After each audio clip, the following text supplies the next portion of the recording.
Hi all welcome back to my channel. ನಾನು ನಿಮ್ಮ ಮಂಗಳ ಚೇತನ್. ಎಲ್ಲರೂ ಹೇಗಿದ್ದೀರಿ? ಇಂದಿನ ಈ ವಿಡಿಯೋದಲ್ಲಿ ನಾನು ಅವಕಾಡೋ ಜ್ಯೂಸು ಹಾಗೆ ಟೊಮೆಟೊ ಕಾಯಿಂದ ಮಾಡುವಂಥ ಪಲ್ಯ ಹಾಗೆ ಮೀಲ್ಸನ್ನು ತೋರಿಸ್ತಾ ಇದ್ದೀನಿ. ಅದಕ್ಕೂ ಮುಂಚೆ ನೀವೇನಾದರೂ ಈ ಚಾನಲ್ಗೆ ಫಸ್ಟ್ ಟೈಮ್ ಭೇಟಿ ಕೊಟ್ಟಿದ್ರೆ ಮಿಸ್ ಮಾಡದೆ ಲೈಕ್ ಮಾಡಿ, ಶೇರ್ ಮಾಡಿ ಹಾಗೆ ಸಬ್ಸ್ಕ್ರೈಬ್ ಮಾಡೋದನ್ನು ಮರಿಬೇಡಿ.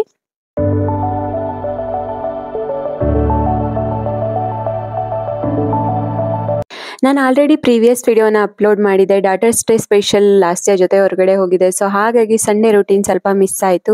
ಸೊ ಹಾಗಾಗಿ ಮಂಡೇ ಸ್ವಲ್ಪ ಬಟ್ಟೆನ ವಾಶ್ ಮಾಡಿ ಮಾರ್ನಿಂಗ್ ಹಾಕಿದ್ದೆ. ಈವ್ನಿಂಗ್ ಮಳೆ ಬರುತ್ತೆ ಅಂದ್ಬಿಟ್ಟು ಬಂದು ಬೇಗ ಬೇಗ ಇಟ್ಕೊಂಡ್ವಿ. ಹಾಗೆ ಟೊಮೆಟೊ ಕಾಯಿಗಳೆಲ್ಲ ಕೋತಿಗಳು ಬಂದಿದ್ದು ಎಲ್ಲ ಹಾಳು ಮಾಡಿಬಿಟ್ಟಿದ್ವು. ಸೊ ಅದನ್ನು ಸ್ವಲ್ಪ ಕಿತ್ಕೊಂಡು ಬಂದೆ, ಮೇಲೆ ಕಾಯಿ ಚಟ್ನಿ ಮಾಡ್ಬೋದು ಅಂದ್ಬಿಟ್ಟು. ಹಾಗೆ ಮಕ್ಕಳಿಗೆ ಈವ್ನಿಂಗ್ ಬಂದ ತಕ್ಷಣ ಏನಾದರೂ ಜ್ಯೂಸ್ ಏನಾದರೂ ಮಾಡಿ ಕೊಡ್ತೀನಿ. ಹಾಗಾಗಿ ಇವತ್ತು ನಾನು ಅವಕಾಡೋ ಜ್ಯೂಸನ್ನು ಮಾಡ್ತಾ ಇದ್ದೀನಿ. ಯೂಶಲಿ ಮಕ್ಕಳೇನಾದರೂ ಕಿಚನ್ಗೆ ಬರಲಿಲ್ಲ ಅಂದರೆ ನಾನು ಯಾವುದೇ ಜ್ಯೂಸ್ ಮಾಡಲಿ ಅದಕ್ಕೆ ಶುಗರ್ನ ಯೂಸ್ ಮಾಡಲ್ಲ. ಬಟ್ ಇನ್ ಕೇಸ್ ಅವ್ರೇನಾದರೂ ಬಂದುಬಿಟ್ರೆ ಶುಗರ್ ಹಾಕು ಅಮ್ಮ ಅಂತ ಹೇಳ್ತಾರೆ. ಸೊ ಹಾಗಾಗಿ ಇವತ್ತು ಮಕ್ಕಳು ಈಚೆ ಇದ್ರು, ಹಾಗಾಗಿ ನಾನು ಅವಕಾಡೋ ಜ್ಯೂಸ್ಗೆ ಶುಗರ್ ಹಾಕಿಲ್ಲ. ಇನ್ಸ್ಟೆಡ್ ಆಫ್ ಶುಗರ್ ಹನಿಯನ್ನು ಯೂಸ್ ಮಾಡಿದ್ದೀನಿ. ಸೊ ನಾನಿಲ್ಲಿ ಅರ್ಧ ಅವಕಾಡೋವನ್ನು ತೊಗೊಂಡಿದ್ದೀನಿ, ಮತ್ತು ಅರ್ಧ ತೆಗೆದು ಫ್ರಿಡ್ಜಲ್ಲಿ ಇಡ್ತೀನಿ. ಯೂಶಲಿ ಹಾಫ್ ಅವಕಾಡೋ ಅಂದರೆ 3 ಜನಕ್ಕೆ ಆಗುತ್ತೆ. ಸೊ ಹಾಗಾಗಿ ಅವಕಾಡೋವನ್ನು ತೊಗೊಂಡು ಮಿಕ್ಕಿದ ಹಾಫ್ ಅವಕಾಡೋವನ್ನು ಏರ್ಟೈಟ್ ಕಂಟೈನರಲ್ಲಿ ಹಾಕಿ ಫ್ರಿಡ್ಜಲ್ಲಿ ಟ್ರಾನ್ಸ್ಫರ್ ಮಾಡಿ ಇಟ್ಟೆ.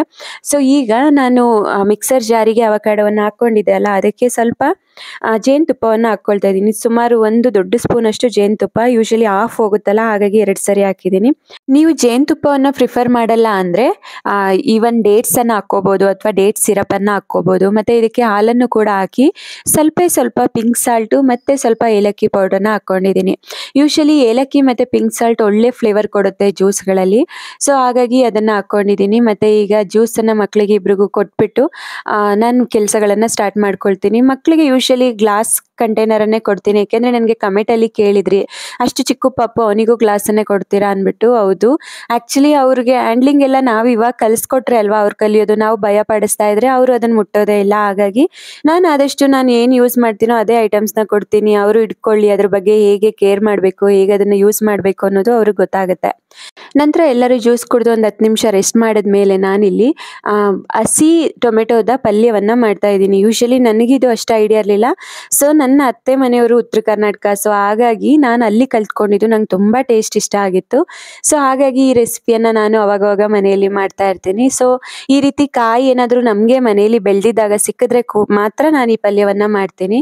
ಸೊ ನೋಡಿ, ಇದನ್ನು ಚೆನ್ನಾಗಿ ವಾಶ್ ಮಾಡಿ ಇಟ್ಕೊಂಡು ಹೀಗೆ ಉದ್ದಕ್ಕೆ ಕಟ್ ಮಾಡಿ ಇಟ್ಕೋಬೇಕು. ಫುಲ್ ಸಣ್ಣಗೆ ಹಚ್ಚಬಾರ್ದು. ಈ ರೀತಿ ನಾವು ಇವಾಗ ಚಿತ್ರಾನ್ನಕ್ಕೆಲ್ಲ ಈರುಳ್ಳಿ ಹಚ್ತೀವಲ್ಲ, ಆ ರೀತಿ ಉದ್ದಕ್ಕೆ ಹಚ್ಕೋಬೇಕು. ಹಾಗೆ ಒಂದು ಈರುಳ್ಳಿ, ದಪ್ಪ ಈರುಳ್ಳಿಯನ್ನು ಹಚ್ಕೊಳ್ಳಿ. ಒಂದು ಸಣ್ಣ ಸೈಜ್ ಇದ್ರೆ 2 ಹಚ್ಕೊಳ್ಳಿ, ದಪ್ಪ ಈರುಳ್ಳಿ ಆದರೆ 1 ಈರುಳ್ಳಿ ಸಾಕು. ಸೊ ಎಲ್ಲವನ್ನು ಹಚ್ಕೊಂಡಾಗಿದೆ. ಈಗ ಪಲ್ಯವನ್ನು ಮಾಡೋಣ ಬನ್ನಿ. ಮೊದಲು ಬಾಣಲಿಗೆ 1 ಸ್ಪೂನಷ್ಟು ಎಣ್ಣೆಯನ್ನು ಹಾಕ್ಕೊಂಡು ಇದಕ್ಕೆ ಸ್ವಲ್ಪ ಸಾಸಿವೆ ಹಾಗೆ ಸ್ವಲ್ಪ ಜೀರಿಗೆ ಹಾಗೆ ಜಜ್ಜಿರೋಂಥ ಬೆಳ್ಳುಳ್ಳಿ, ಕರಿಬೇವು ಮತ್ತು 1-2 ಒಣಮೆಣಸಿನ್ಕಾಯನ್ನು ಹಾಕ್ಕೊಂಡು 1 ನಿಮಿಷ ಮಿಕ್ಸ್ ಕೊಡಿ. ಇದಾದ ನಂತರ ಇದಕ್ಕೆ ಸ್ವಲ್ಪ ಇಂಗನ್ನು ಕೂಡ ಹಾಕ್ಕೋಬೇಕು. ಇದೆಲ್ಲವನ್ನು ಹಾಕ್ಕೊಂಡು ಮತ್ತೆ 1 ನಿಮಿಷ ಫ್ರೈ ಮಾಡಿಕೊಂಡು ಈಗ ನಾವು ಕಟ್ ಮಾಡಿ ಇಟ್ಕೊಂಡಿರೋಂಥ ಈರುಳ್ಳಿಯನ್ನು ಹಾಕ್ಕೋಬೇಕು. ಈರುಳ್ಳಿಯನ್ನು ತುಂಬ ಸಣ್ಣಗೇನು ಹಚ್ಕೋಬೇಕಾಗಿಲ್ಲ, ಸ್ವಲ್ಪ ಮೀಡಿಯಂ ಸೈಜ್ ಇದ್ರೆ ಸಾಕು. ಸೊ ಈರುಳ್ಳಿಯನ್ನು ಹಾಕ್ಕೊಂಡು ಮತ್ತೆ 1-2-3 ನಿಮಿಷ ಚೆನ್ನಾಗಿ ಫ್ರೈ ಮಾಡ್ಕೊಳ್ಳಿ. ನೋಡಿ, ಇದು ಟ್ರಾನ್ಸ್ಪರೆಂಟ್ ಬರೋವರೆಗೂ ಈರುಳ್ಳಿನ ಫ್ರೈ ಮಾಡ್ಕೋಬೇಕು. ನೋಡಿ, ಇಷ್ಟು ಕಲರ್ ಚೇಂಜ್ ಆದರೆ ಸಾಕು. ಈಗ ನಾವು ಕಟ್ ಮಾಡಿ ಇಟ್ಕೊಂಡಿರೋ ಅಂಥ ಟೊಮೆಟೊವನ್ನು ಹಾಕ್ಕೋಬೇಕು. ಈ ಪಲ್ಯ ಅಂತೂ ತುಂಬ ಚೆನ್ನಾಗಿರುತ್ತೆ. ಸ್ವಲ್ಪ ಹುಳಿ ಸ್ವಲ್ಪ ಸಿಹಿ ಸಕ್ಕದಿರುತ್ತೆ ಟೇಸ್ಟ್. ಒಮ್ಮೆ ಟ್ರೈ ಮಾಡಿ.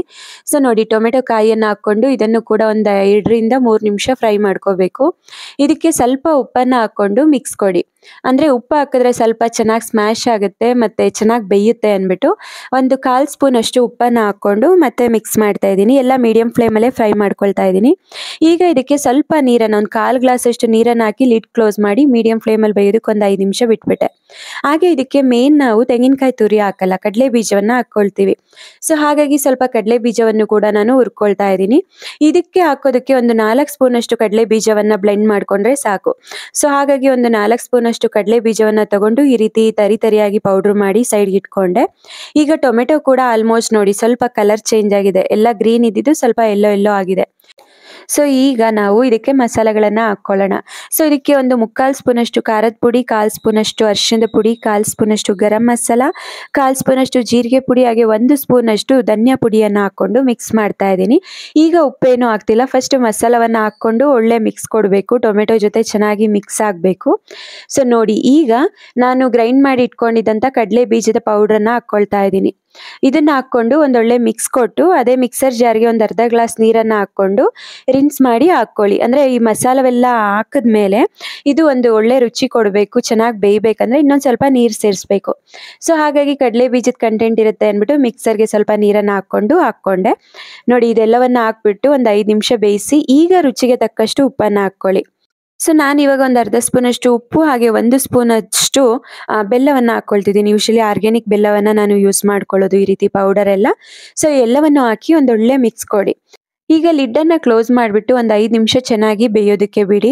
ನಾವು ನೀರು ಹಾಕಿದ್ವಲ್ಲ, ಆ ನೀರಲ್ಲೇ ಟೊಮೆಟೊ ಚೆನ್ನಾಗಿ ಬೆಂದ್ಕೊಳ್ಳುತ್ತೆ, ಮಸಾಲೆ ಎಲ್ಲ ಚೆನ್ನಾಗಿ ಇಟ್ಕೊಳ್ಳುತ್ತೆ. ಸೊ ಫೈನಲ್ ಆಗಿ ಇದಕ್ಕೆ ಸ್ವಲ್ಪ ಕೊತ್ತಂಬರಿ ಸೊಪ್ಪನ್ನು ಕಟ್ ಮಾಡಿ ಹಾಕಿದ್ರೆ ಪಲ್ಯ ರೆಡಿ. ಸೊ ನೀವೊಮ್ಮೆ ಈ ರೆಸಿಪಿಯನ್ನು ಟ್ರೈ ಮಾಡಿ, ತುಂಬ ಚೆನ್ನಾಗಿರುತ್ತೆ. ಸ್ವಲ್ಪ ಹುಳಿಯಾಗಿ, ಸ್ವಲ್ಪ ಸ್ವೀಟ್ ಆಗಿ ಸಕ್ಕದಿರುತ್ತೆ ಪಲ್ಯ, ಮತ್ತು ಎಲ್ರಿಗೂ ತುಂಬ ಇಷ್ಟ ಕೂಡ ಆಗುತ್ತೆ. ಹಾಗೆ ಇದ್ರ ಜೊತೆಗೆ ನೀವು ಚಪಾತಿಯನ್ನು ಮಾಡ್ಕೋಬೋದು. ಇವನ್ ದೋಸೆಗೂ ಕೂಡ ಇದು ಚೆನ್ನಾಗಿರುತ್ತೆ. ಸೊ ಚಪಾತಿ ಮತ್ತು ರೈಸ್ಗೆಲ್ಲ ಕೂಡ ಚೆನ್ನಾಗಿರುತ್ತೆ. ಸೊ ನಾನಿಲ್ಲಿ ನೈಟ್ ಡಿನ್ನರ್ಗೆ ಮಾಡೋದ್ರಿಂದ ಚಪಾತಿ ಮಾಡ್ಕೊಳ್ತಾ ಇದ್ದೀನಿ. ಸೊ ಚಪಾತಿ ಹಾಗೆ ಎಗ್ಗನ್ನು ಕೂಡ ಸೈಡಲ್ಲಿ ಮಾಡ್ಕೊಂಡಿದ್ದೀನಿ. ಕಂಪ್ಲೀಟ್ ಮೀಲ್ಸ್ ರೆಡಿ ಆಗಿದೆ. ಸೊ ನೀವು ಒಮ್ಮೆ ಈ ರೆಸಿಪಿಯನ್ನು ಟ್ರೈ ಮಾಡಿ ಹೇಗೆ ಬಂತು ಅಂತ ಕಮೆಂಟ್ ಬಾಕ್ಸಲ್ಲಿ ತಿಳಿಸಿ. ಹಾಗೆ ನಿಮಗೆ ಇಂದಿನ ಈ ವಿಡಿಯೋ ಏನಾದರೂ ಇಷ್ಟ ಆಗಿದ್ರೆ ಮಿಸ್ ಮಾಡದೆ ಲೈಕ್ ಮಾಡಿ, ಶೇರ್ ಮಾಡಿ, ಹಾಗೆ ಸಬ್ಸ್ಕ್ರೈಬ್ ಮಾಡಿ. ಈ ವಿಡಿಯೋವನ್ನು ನೋಡಿದ್ದಕ್ಕಾಗಿ ನಿಮ್ಮೆಲ್ಲರಿಗೂ ಧನ್ಯವಾದ. Thank you so much.